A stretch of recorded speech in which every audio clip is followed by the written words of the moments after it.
da gente vir pisar no Brasil, vamos dar uma pisadinha aqui em Cuba, tá? Então eu quero que você pegue aí o seu livro, abre aí na página 13. Se você quiser fazer anotações aí no cantinho, você pode fazer aí os seus rabisquinhos, né? Não tem problema. Faz aí a sua anotação aí no caderninho de anotação que você tem, né? Não se preocupe, né? De maneira que você entenda, vai ficar tudo muito bom, tá? Então a gente está falando aqui de Cuba, né? Cuba, a gente sabe que, na verdade, é um conjunto de ilhas, né? Que por um determinado momento, né, ela chegou a ser vista como parte, né, como uma extensão do território dos Estados Unidos. Isso aqui na época aí de 1950, mais ou menos, né? Os cubanos ficaram muito revoltados com isso, como a gente viu, né? Por quê? Porque os Estados Unidos, ele vai querer trazer uma filosofia econômica, né, uma experiência econômica para a nação voltada para a superioridade estadunidense. Eles não queriam isso, né? Cuba já tinha aquela essência de querer ser emancipada, né? Então, nessa história toda, entra um cara, olha esse outdoor aqui que tem no livro de vocês. Esse outdoor aqui tem mais de 10 metros de altura. E embaixo, né, este es el hombre, né? Não sei falar, né, espanhol como vocês, né, que tem aula, mas esse cara aí, meu, pelo amor de Deus, esse cara fazia um cartaz aí de 10 metros. Esse cara aí é o Fulgêncio Batista, é o nome do homem, né? Fulgêncio Batista. Quem era esse cara? Né? Ele era um populista, né? Que ele tinha uma forma de cativar as pessoas da elite e da população de uma maneira muito grande, né? E ele queria justamente que o povo cubano, né, tivesse aí a sua emancipação. Só que nessa época aqui existia algumas alianças, né, que o governo estadunidense estava fazendo sobre Cuba, e o Fulgêncio queria ignorar tudo isso, né? Como o povo também era insatisfeito com isso, né, o que ele começa a fazer? Ele começa a aproveitar, né, esse clima de revolta, e ele viu que os setores do exército também estava sendo atingido por isso. E ele começa então a organizar aí uma revolta em Cuba, mas ele não consegue, né? O que acontece aqui é o seguinte: tem um episódio na história de Cuba chamado o Ataque do Quartel de Moncada, em 26 de julho, né? Quem que estava organizando isso daí? O Fidel Castro, certo? Fidel Castro, ele aparece nessa situação porque ele quer estar no lugar aonde o Fulgêncio está. O Fidel, ele quer ser aquele cara que quer botar o pé e ele quer afirmar a ditadura por ele. Ele quer ser conhecido como o cara que é o libertador do povo. Mas nesse momento aqui da história de Cuba, muitas pessoas queriam esse mesmo cargo. Muitas pessoas queriam estar no lugar onde Fulgêncio Batista estava, né? E o Fulgêncio precisava manter o seu lugar. E ele viu que ele não ia conseguir. Então ele começa a fazer algumas alianças estratégicas para que ele possa se manter ali. O problema é que ele está entre a cruz e a espada. Ele não pode recorrer aos Estados Unidos, porque a maioria da população é contra isso, mas ele também não pode ficar sozinho, porque ele vai ser derrubado do poder. Então, quando ele começa a perceber esse ataque aí do quartel de Moncada, que o objetivo era esse, era destruir o Fulgêncio Batista, né?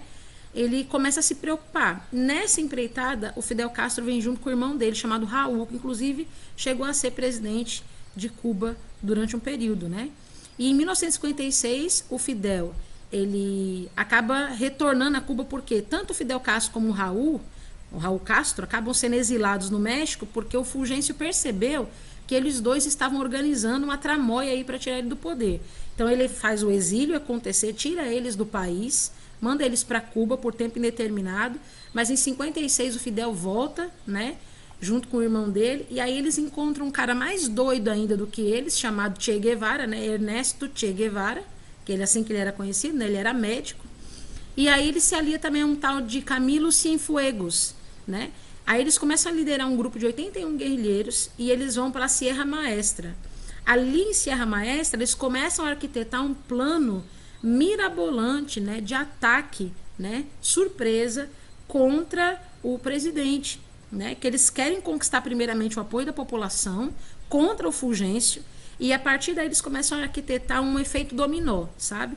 Várias situações são organizadas e uma seguida da outra para ter o sentido de destruição do presidente que estava no poder.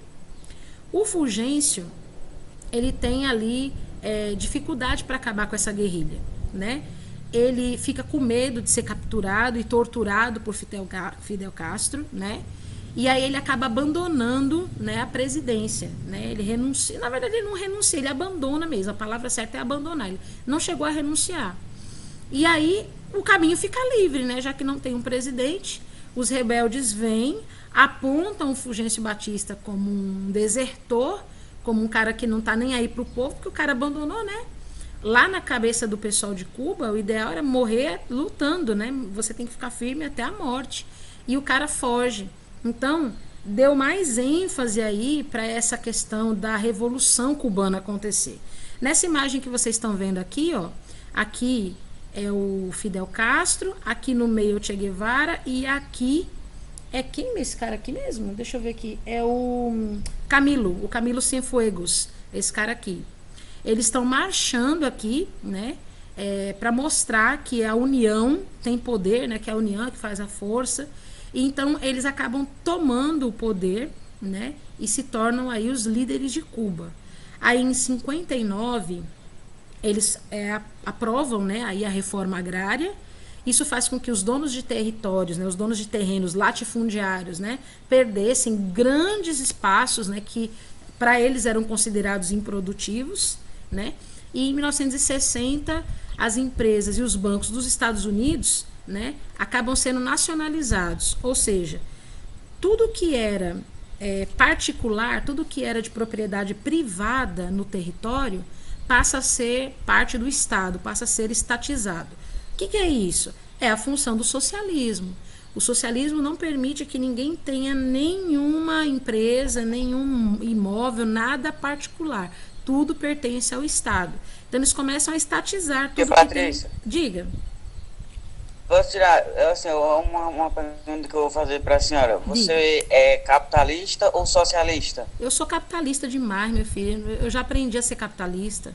E não gosto que ninguém mande no meu também, dinheiro, dos não. mais ruins, viu, tia? Né, também, da mais ruim que você pode encontrar. Eu não gosto de ninguém mandando nas minhas coisas, né? Porque no socialismo, É verdade, né, é muito chato. muito. Imagina você querer comprar um carro e você não poder. Não é não? Você lutar. Literalmente qualquer coisa que você for fazer, você vai precisar da autorização de alguém. Com certeza. E olhe lá se você vai ter essa autorização, né? Então, tipo, uma vez que você aprendeu a ser capitalista, você não consegue ser socialista. A mesma coisa acontece do lado inverso. Uma vez que você aprende a ser socialista, você não se adequa à questão do capitalismo. Por quê? O socialismo gera uma dependência quase que psicológica do governo. Eu vou chegar a utilizar uma palavra, assim, uma opinião pessoal minha, tá? Eu sei que isso aqui vai para vídeo, e eu sei que isso aqui pode ser até... vamos dizer assim, debatido, não tem problema, né? A liberdade de expressão está aí no país, mas eu penso assim, meio que faz com que a pessoa ela não seja responsabilizada pela sua própria administração e faz dela uma dependente, então atrofia, né, a sua própria identidade, porque eu dependo de uma outra pessoa para dizer para mim o que eu posso e o que eu não posso fazer, então eu fico alheia, né, a uma escolha, eu não posso escolher. Né? Isso daí é uma evolução mental muito grande, né? Porque O comunismo seria literalmente a mesma coisa que uma ditadura, que quem vai controlar eles lá, sim, exatamente. eles não vai ter o direito. Mas tem que ter esse ponto de vista também. Sim. E o comunismo também, ele meio que atua na mente da pessoa, né? Fazendo com que ela também meio que idolatre o sistema que ela está embutida. Então ela vai viver e vai morrer para que aquele sistema se mantenha. Então é meio que uma Aí idolatria. a liberdade de expressão sobre a religião, tia, também é controlada por eles ou não? Também. Meu Deus, é uma ditadura, só que com um nome diferente. É, sim.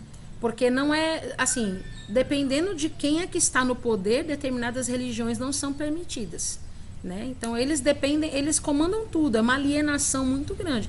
E a pessoa que está fazendo parte desse sistema, ela acha que aquilo é correto, que aquilo é certo, né? Viva o Brasil! Oh, aleluia! Por exemplo, teve uma polêmica. Mas isso aí é a nossa cabeça, que Sim. a gente já concretizou isso aí e dificilmente vai mudar, porque é uma coisa assim que pra gente é surreal, é absurdo. Exatamente. Mas pra eles não, eles já acham que é certo e acham que o que a gente faz é errado. Né? Exatamente. Eu ainda prefiro o socialismo, vou nem mentir. Sério? Eu sou uma pessoa muito apesar de tudo, eu ainda prefiro o socialismo. Caramba, interessante. Comunismo, por né? um lado é Porque bom e tá por outro é falando- ruim, né? Porque, é como você disse, é muito ruim ter alguém, tipo assim, impedindo você de comprar o que você quer, ou É. pedir permissão pra alguém, né, e tal. Por exemplo, o caso do Vladimir Putin, que ele é o presidente agora, né, da Rússia, né? Ele entrou numa polêmica enorme agora, esses dias atrás, aí umas 2 semanas atrás, era o Trending Topics do Twitter, porque ele disse que enquanto ele estiver no poder, né? Enquanto ele estiver no poder, menininho vai usar azul e menininha vai usar rosa, né? E aí isso deu um problema, Verdade. né? Por quê? Porque tem a parte da população, né? Hoje a gente pode dizer assim, né? Não sei se eu estou sendo homofóbica ou não, mas a palavra que o pessoal nos ensina a falar é a parcela LGBTista, vamos dizer assim. Parece um partido, né, político. Eu não costumo falar assim, porque eu não enxergo eles assim. Mas o pessoal diz que é o povo que é do LGBT, né? Eu não sei como mencionar, porque eu não vejo eles assim. Eu vejo que são pessoas com escolhas. Eu só vejo assim, né? Então eu não queria rotular. Mas é assim que é visto hoje em dia, né? Porque se você fala gay é pejorativo, se você fala homossexual é pejorativo, se você fala homossexualismo também é pejorativo. Eu gosto de pensar que são pessoas que tiveram um tipo de escolha, né? E essa escolha traz a cada um, como todo mundo tem, através das suas escolhas, algumas consequências. E como faz parte de uma minoria na população, né? Então eles acabam sofrendo muita represália e sofrem também muitas dores, porque a sociedade afasta, né? Mas o Vladimir Putin diz que enquanto ele estiver no poder vai ser assim. Então você olha o governo e você diz, caramba, meu, o cara tá querendo mandar até na minha opção sexual, tal. Mas é porque é assim, no socialismo é desse... Bom, socialismo, capitalismo, se você for ver aqui no Brasil também tá do mesmo jeito, né? Hoje em dia, se você é cristão, católico ou evangélico, você também está sofrendo consequência. O negócio que impera na sociedade hoje em dia é a intolerância, né? Mas voltando para essa questão do socialismo, do capitalismo, são duas maneiras bem distintas de você poder ter ali a operação de um país, né? E cada vez mais é difícil compreender o que está certo e o que está errado. Como eu disse a vocês, a questão é a escolha, né? Existem países que escolheram para o capitalismo e tiveram seu grande desenvolvimento, os países socialistas também tiveram seu desenvolvimento. Então, a gente no caso sabe... do capitalista, o exemplo dos Estados Unidos, né? Do governo de Trump é uma das maiores potências mundial. E nós também no Brasil. A gente vai ver agora, nas próximas páginas, aqui um crescimento absurdo que a gente teve também como nação, né? Por causa do capitalismo. Mas você vê que são duas formas econômicas de governo que funcionam. Né? Tanto o socialismo funciona como o capitalismo funciona. Eu só acho que eu não conseguiria viver aquilo, né? Porque tem que ter um exercício de mente, uma educação, né? Assim, totalmente diferente, né? Você ter que viver dentro de uma coisa que não é sua, né? Você ter que comer aquilo que o governo libera, você ter direito de ter somente aquilo que o governo diz que você tem que ter. Então, não sei se eu conseguiria viver assim. Mas eu sou capitalista daquela mais ruim, né? Daquela que compra mesmo. Gastar, né? E aqui no Brasil, quem pode mais, quem tem mais dinheiro, né? Quem tem mais dinheiro pode mais, né? O povo diz, quem pode mais, chore mais. Eu acho que tem países comunistas também, quem tem pode mais também. Quem pode mais, chore menos. Oi. Tia, eu tô aqui na casa do Davi porque cortaram minha energia lá de casa. Foi. Não se preocupe não, vai dar tudo certo, viu? É só o tempo da gente se organizar. É só pra avisar, né? Você tá na onde? Tô na casa do Davi aqui, olha a câmera dele, ó. Aqui, ó. Peraí, deixa eu ver aqui. Aproveitando, né? A parceria do colega. Muito bem. Queria eu estar aí com vocês também. Mas vai dar tudo certo, em nome de Jesus. Bom, vamos continuar aqui então na página 15, né?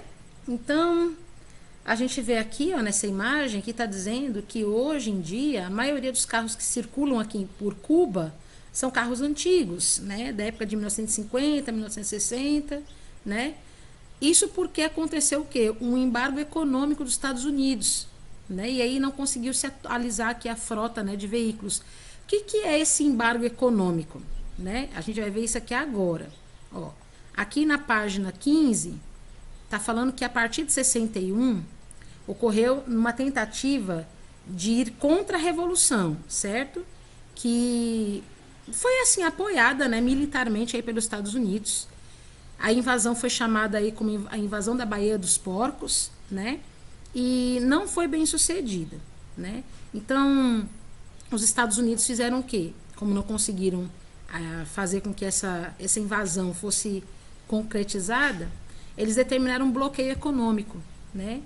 Esse bloqueio econômico é esse embargo que a gente estava falando aí agora, que ninguém mais pode comercializar nada com Cuba. Tipo assim, isolou Cuba mesmo, assim. Ela é uma ilha já, mas isolou ela economicamente, né? Então, nesse bloqueio econômico, os países estavam proibidos de fazer as mercadorias chegarem no país de Cuba, né? Então, Cuba acabou sendo expulsa aí da Organização dos Estados Americanos, né? Então, você perceba que ela primeiramente estava enveredando para o capitalismo, mas como ela não estava querendo se sujeitar, né, ao governo dos Estados Unidos, que realmente é o que mandava, porque Fidel Castro, né, realmente não estava querendo se curvar, ela foi expulsa da Organização dos Estados Americanos, e aí Fidel Castro amplia, né, os seus vínculos políticos, né, militares, econômicos, né, com a União Soviética, né? Tipo assim, Fidel Castro abre os braços para a União Soviética. E aqui, no continente americano, Cuba fica sendo um país socialista, né? Todos os países aqui na América do Norte, do Sul, todos os países aqui na América, por terem sido colonizados aí pela Inglaterra, França, Espanha, Portugal, era mais fácil ter aí um apoio com os Estados Unidos, era muito mais fácil. Então era muito mais plausível todos os países se tornarem capitalistas. E Cuba navegou aí, né, na contramão aí, né, foi contra, né, toda essa situação que estava sendo imposta ao continente. Então, em menos de 2 anos, o governo do Fidel Castro nacionalizou, né, ou seja, tornou estatal mais de 75% das indústrias do país. A reforma agrária na ilha, né, determinou aí que nenhuma propriedade cubana deveria ter mais do que 402 hectares. Isso tornou, né, um pouco mais democrática aí o acesso, né, aos pedaços de terra. E aí houve a desapropriação das terras dos grandes proprietários, principalmente dos estadunidenses, né? Então, os Estados Unidos cortaram relações diplomáticas com Cuba por conta disso. Era como assim, tinha um pessoal dos Estados Unidos que tinha terras no meu território aqui, ó, a partir de hoje é nosso, você não gostou, sai fora, vai reclamar com quem você pode, sabe? Foi uma coisa bem, assim, grandiosa, gigantesca mesmo. E as empresas particulares, né, também, aqui dos cubanos, também foram todas estatizadas. Mas, no caso dos cubanos, eles fizeram, né, realmente para valorizar o socialismo aqui que estava sendo colocado, implementado nessa época. Então, essa revolução, ela mais tarde, né, ela acaba assumindo aí um caráter ditatorial. Ou seja, a liberdade de expressão, ela acaba, a censura, a repressão, a punição, as torturas eram coisas que estavam ali preceitos dentro do regime, né, não tinha como fugir disso. Todas as publicações, né, que fossem inscritas, né, que fossem impressas, tinham que ter um caráter nacionalista e socialista, ou seja, todos os livros que fossem utilizados nas escolas, jornais, revistas, tudo tinha que ter um caráter nacionalista, socialista, ou seja, os jornais que estavam naquela época tinham que exaltar a grandeza da Revolução Cubana, né? E acabavam influenciando, sim, tinha que influenciar as pessoas ali daquela região. Então, na América Latina, a Revolução Cubana acaba exercendo, sim, algum tipo de influência, né? E os revolucionários só começam a aumentar. Então, em 1989, né, o fim da União Soviética trouxe vários desafios para Cuba. Por quê? Por causa que os Estados Unidos gerou uma situação de crise muito grande para todos os países que estavam sofrendo aí com embargo econômico. Então, a Rússia, né, a partir de agora, né, tendo que se desdobrar em 50 mil, tem que auxiliar os seus países que são adeptos aí à sua, vamos dizer assim, a sua forma econômica de lidar com o país. Então, o governo cubano começa a buscar investimento estrangeiro, né? Começa a promover para os outros países a questão do turismo para aumentar os seus recursos. Então, Cuba teve que se virar. Cuba teve que se virar para buscar apoio financeiro em diversos outros lugares, porque a União Soviética estava, né, entrando em degradação também. Essa imagem que a gente tem aqui, por último, para finalizar o tema sobre Cuba, mostra Raul Castro, né, então presidente, né, de Cuba, né, cumprimentando o então presidente, né, o Barack Obama. Isso aqui faz muito tempo, né, foi em 2018, né, e a gente percebe que eles têm uma diplomacia, né, mas não tem uma dependência. Então é importante lembrar que os países hoje, devido até à implementação da ONU, eles têm uma relação diplomática até melhor. Quando a gente fala de diplomacia, a gente está falando a respeito de contato, né, de conversação, mas nem sempre vão haver ali aquele consenso quando chega no assunto econômico. Quando chega no assunto econômico, cada um vai para a sua, mas, por exemplo, eles podem até estar dentro do mesmo Congresso, podem apoiar as campanhas ambientais e várias outras coisas, mas quando se fala na questão econômica, já se pula fora, né? Indo um pouquinho mais adiante, a gente vai vir aqui agora para a questão do Brasil, né? A gente vai entrar agora no capítulo novo. Você vai comigo agora lá para a página 18. Aqui, ó. Página 18. Eu gosto dessa imagem muito bonita. Essa aqui é a imagem de Brasília, né? Ó, quem construiu Brasília, você sabe? Você lembra quem foi o cara que construiu Brasília? Não? Sério? Ah, não acredito. Vocês viram isso aqui no 5º ano, eu acho. Com certeza, né? O cara que construiu... Eu nem lembro que eu estava fazendo no 5º ano. Eu não lembro não, viu? Não se preocupe. Juscelino Kubitschek, não foi não? Foi isso mesmo, foi Juscelino Kubitschek, né? O cara que batia nos peitos e dizia assim, né? Vou fazer o Brasil desenvolver 50 anos em 5, né? Juscelino Kubitschek. Então a gente vai ver aqui alguns presidentes, né, do Brasil. Depois a gente volta aqui para fazer essa atividade. Mas aqui na página 20 você vai ver esses aqui. Você vai ouvir falar de Eurico Gaspar Dutra, Getúlio Vargas, que foi logo após ele, Café Filho, que assumiu depois que Getúlio se suicidou, e Juscelino Kubitschek, que entrou logo depois, né? A gente viu lá no vídeo que, como Café Filho ele foi afastado por problemas de saúde, várias outras pessoas foram assumindo aqui, né? O presidente da Câmara, depois o presidente do Senado, até que o Juscelino Kubitschek pudesse assumir. E depois Jânio Quadros e João Goulart. Por incrível que pareça, eu peguei Jânio Quadros ali como prefeito da cidade de São Paulo. Eu já era menina, eu tinha meus 6... Não é varre vassourinha, Robson? Ele foi presidente do Brasil, sim, na década de 60, mas ele foi prefeito do estado de São Paulo. Peguei ele como prefeito, ou candidato à prefeitura, não me lembro agora. Mas eu lembro que o símbolo dele era uma vassoura, e ele distribuía um brochezinho, era tão bonitinho, né, Robson? A gente botava o brochezinho assim na roupa, né? E a musiquinha dele era varre vassourinha, tipo, varre toda a corrupção, né?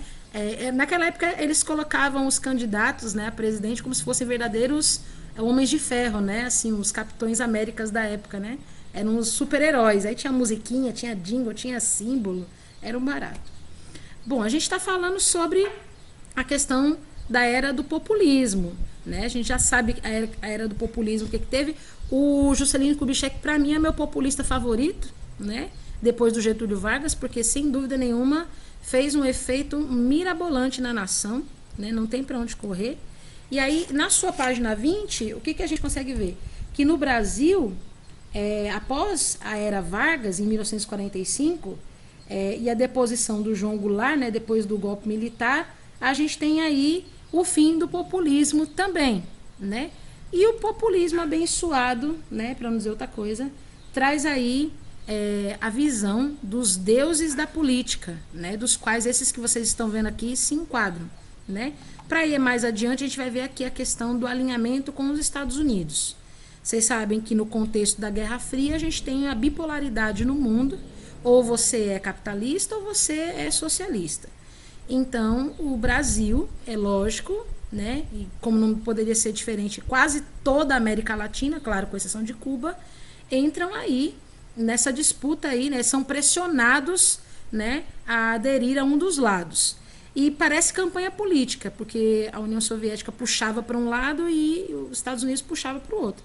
Mas os Estados Unidos já tinha, né, uma política que dava mais certo aí para os países, a questão da emancipação política, e isso acabou resultando na atração do Brasil, né, e de vários países aqui americanos.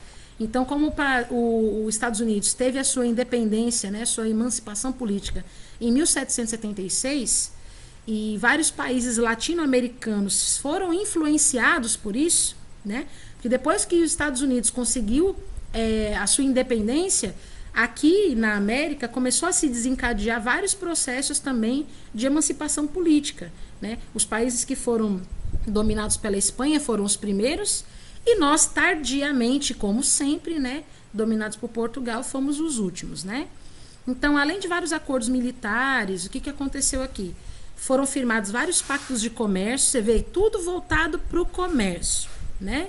Então, os Estados Unidos e os países da América Latina fizeram vários acordos, forneceram empréstimos, né? Os Estados Unidos forneceu vários empréstimos, né, para o desenvolvimento da economia local, e isso acaba gerando uma dependência entre os países. O ruim do capitalismo é isso, porque os países têm que se manter dependentes uns dos outros, porque você não sabe lá na frente como vai ser, você não pode quebrar agora, né? Dar um pé na bunda agora, não pode, né? Quem estava nesse período aqui, que ficou mundialmente conhecido, que a gente já sabe quem é o presidente Harry Truman, né? O cara que fez a doutrina Truman, né? Esse cara aqui veio no Brasil aqui, ó. Ele está cumprimentando Gaspar Dutra. Eita, meu Deus, eu vou falar Truman, falo Dutra. Meu Deus, né? Então tá aqui o cara cumprimentando, né? O Eurico Gaspar Dutra. E aqui você começa a ver que o objetivo do Truman aqui no Brasil era realmente meio que vacinar, vamos dizer assim, né? Dar uma vacina de antissovietismo, né? Aí nas veias brasileiras, né? Então ele queria realmente que o governo brasileiro não se juntasse com a gentalha, sei que vocês estão me entendendo, tá? Não é dizendo mal do país, da União Soviética, não, mas é assim que estava na cabeça deles. E assim o Brasil realmente rompeu qualquer tipo de relação diplomática com a União Soviética. Tipo assim, não vou com a sua cara, né? Os Estados Unidos não deixa eu falar com você. A bola é dos Estados Unidos, né? Quem manda na bola é os Estados Unidos. Se a gente não brincar do jeito que os Estados Unidos manda, a gente não brinca mais. Então eu não brinco com você porque os Estados Unidos não quer. Sabe aquela coisa de... É mais ou menos isso. Então aqui em 1945, né? Quando acontece a deposição do Getúlio Vargas, isso aqui é aqueles primeiros 15 anos do mandato do Vargas, certo? Que o Vargas ele assume de 1930 até 1945, aí ele é deposto. Então ele ficou 15 anos no poder, ele é deposto, certo? Quem assume nas primeiras eleições presidenciais que a gente já viu, né? Tem vídeo no canal se vocês quiserem relembrar lá, né? É o Eurico Gaspar Dutra. Ele vence com 55% dos votos. Por isso que nas outras vezes que acontecem as eleições, as pessoas vão lá criticar a legitimidade. Porque o Eurico Gaspar, ele ganha aqui, ó, com... Peraí, só um pouquinho. O que é isso? A pressão ainda tá cozinhando. Rapaz, vai tomar o chazinho de... Pronto. E não se bagunce isso. Você vai pra onde? As coisas? Não, se aquiete aí, daqui a pouco você vai. Deixa eu experimentar aqui Deixa eu ver se diminui. É que o tio Robson tá monitorando, a pressão dele tá ficando muito alta, né? Aí a gente tá monitorando direto, viu? Desculpa aqui. Então, como eu estava dizendo, né, o Gaspar Dutra, ele venceu com 55% dos votos. Então, todas as outras eleições que tinham menos do que a maioria, né, tinha que ser 50% dos votos, mais um, né, ganharia aí a majoritária votação. Os outros não tiveram, né, 50%, então sempre tinha aquela, não ganhou 50% dos votos, então não é a maioria e tal. Bom, então Eurico Gaspar Dutra, ele assume agora, né, a presidência.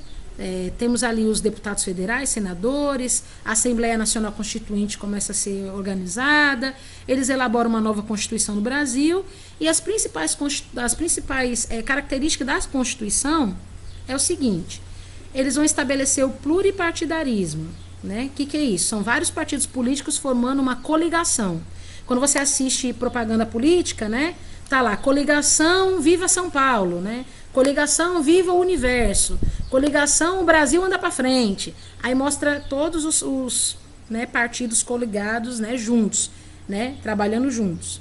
Aí o mesmo partido que é coligado aqui nessa eleição pode ser coligado com outro, e assim por diante. O federalismo, que é bem simples também de entender, que é a divisão dos estados, né, das cidades, das capitais brasileiras, que não tinha isso antes. Então, o federalismo foi a questão de dividir os territórios, né, dando ali um governo, como eu posso dizer, um governo estadual e depois um governo municipal, né? Então, colocando ali os governadores e os prefeitos, estabelecendo quais são as capitais, né? As capitais federais ali de cada estado. Deu também direito à greve trabalhista, a gente já viu que isso aqui não dá muito certo, mas ele deixou isso acontecer. E o mandato também aí eletivo de 5 anos sem poder se reeleger, né? Além disso, a liberdade de imprensa e da opinião passa a ser devolvida ao povo, coisa que no período, né, da ditadura foi retirada. Então, a Constituição de 1946 torna legítimo a ação do Poder Legislativo, Executivo e Judiciário, então eles voltam a funcionar no país, e a liberdade de expressão também é devolvida, né, à população, e tem a autonomia dos estados e dos municípios, ou seja, o governador e o prefeito podem tomar suas decisões, tá bom? Outra coisa também que eu esqueci de dizer aqui, ó, que também ele assegurou as eleições diretas em todos os níveis. Eleições diretas é quando as pessoas têm o direito de votar, né? As pessoas que são maiores de 18 anos aqui nessa época, né, poderiam eleger os seus candidatos, né? Aqui tem um fragmento de um texto que diz assim: durante 20 anos a Constituição de 1946 serviu de norte ao país e imputou um ritmo democrático à vida nacional. Reconheceu no parlamento um ator político decisivo, sobretudo nos momentos de grave crise institucional. Consolidou o funcionamento dos partidos políticos, fortaleceu a independência dos sindicatos e garantiu a organização de eleições regulares e razoavelmente limpas, com resultados apenas marginalmente afetados por fraudes. Ora, o que mais que tinha era fraude, né? Vai fazer eleição aqui no Brasil, o que mais que tinha nessa época era fraude. Então, aqui na página 22, onde nós estamos, olha essa imagem que bonita aqui, ó. Aqui, durante o governo Dutra, né, em 1950, acontece a 4ª edição da Copa do Mundo, né? Eu não estava viva nessa época, tá bom? E aqui, esse aqui é o estádio do Maracanã, né, que tinha sido inaugurado pouco tempo antes, né? Quando teve a Copa aqui, a última Copa que teve aqui no Brasil também, vocês lembram que muitos estádios foram construídos e tal? A mesma coisa aconteceu aqui nessa época também, né? Por quê? Porque isso acelera a economia, né? Vem muita gente de fora, né, para assistir aqui a Copa. Então, o Dutra, o que aconteceu? Primeiro, tinha liberado, né, tinha dado aí a liberdade de expressão e tal no Brasil. Só que ele se manteve repressivo, né? Ele se manteve conservador, né? Então, como ele era aliado aos Estados Unidos, né, e o governo, né, do Partido Comunista estava em ascensão, isso foi considerado ilegal no Brasil, né? O comunismo, né, até hoje, né? Então, senadores, deputados, vereadores, né, muitos deles que foram acusados de comunistas foram cassados. Quando a gente diz cassados com 2 S's, tem os seus títulos retirados, né? Foram expulsos, né, dos seus cargos. E então a gente conseguiu perceber nessa época aqui que o Brasil ele realmente tinha uma subordinação excessiva né, dos Estados Unidos sobre o nosso território. Justamente porque, na época que o Truman veio aqui no Brasil, foi estabelecido isso, esse acordo. Ó, intolerância, sabe? Intolerância zero contra o comunismo. Porque comunismo e socialismo andavam juntos, né? Então, o Dutra, ele governou num período de inflação que era muito alta nessa época, né? E inflação é quando o seu dinheiro desvaloriza muito rápido, né? Então, o Brasil ele passou, muitos anos por isso, né? Nós vamos falar um pouquinho mais sobre inflação nas próximas aulas. Tia. Oi.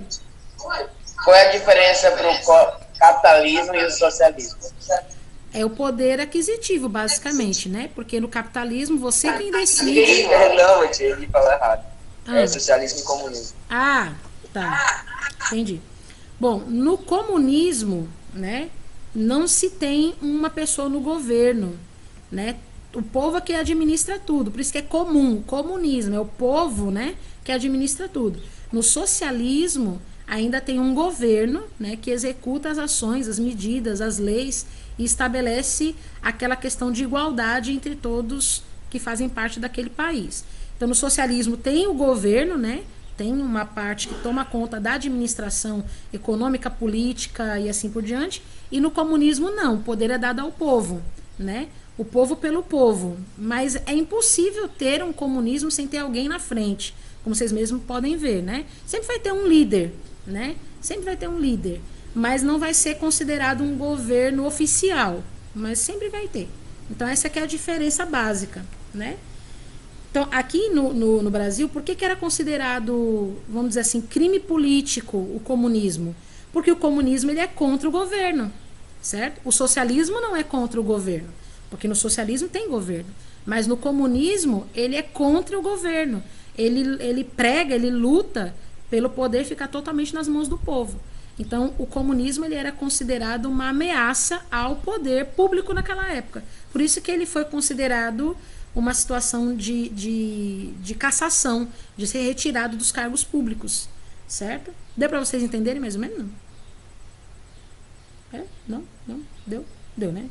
Qualquer coisa vocês me perguntem de novo, viu? Eu vou parar aqui na página 22, por uma questão de tempo. A gente ia avançar só até a página 23 mesmo, então não tá muito difícil. Então, eu vou parar aqui, ó, na página 22, nessa página aqui, né, mostrando para vocês aqui um pouquinho mais sobre as conquistas do Dutra, né? O Dutra, ele fez vários processos aí de pavimentação, construção de rodovias. Ele fez a rodovia Rio-São Paulo, que é uma bem importante ali, né?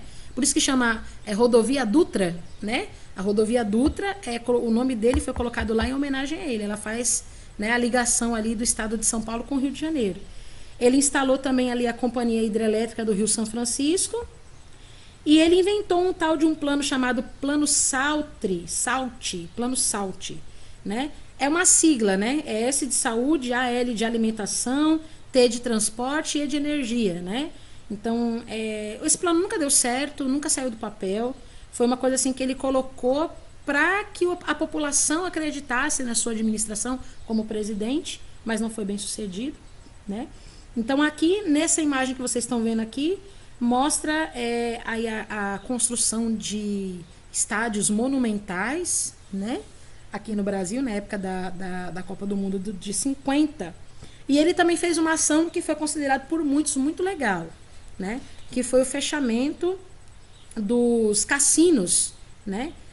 Cassino é uma ação ilegal, né? Porque o dinheiro não passa, né, pelo governo, não tem como esse dinheiro ser administrado, né? Então, como esse negócio de cassino na época cresceu demais, eles tornaram ilegal a ação dos cassinos. Cassino é aquele negócio de apostar dinheiro, né? Jogar pôquer, né? Aquelas maquininhas caça-níquel, aquele negócio ali. E por trás também tinha muito tráfico de drogas, né? Prostituição. Era muita coisa envolvida por trás, né, dos cassinos. Então ele decide fechar, né, os cassinos. Inclusive um dos mais ricos, né, da época ficava ali no Copacabana Palace, ali no Rio de Janeiro, né? E mais de 40 mil pessoas nessa época perderam seus empregos porque trabalhavam de maneira informal dentro dos cassinos, mas era considerado uma ação ilegal, né? Vamos fazer aqui a página 19 bem assim, rapidinha, para a gente encerrar a nossa aula. Nós temos só mais 4 minutinhos e eu já libero vocês. A gente faz a página 20 na próxima aula, tá?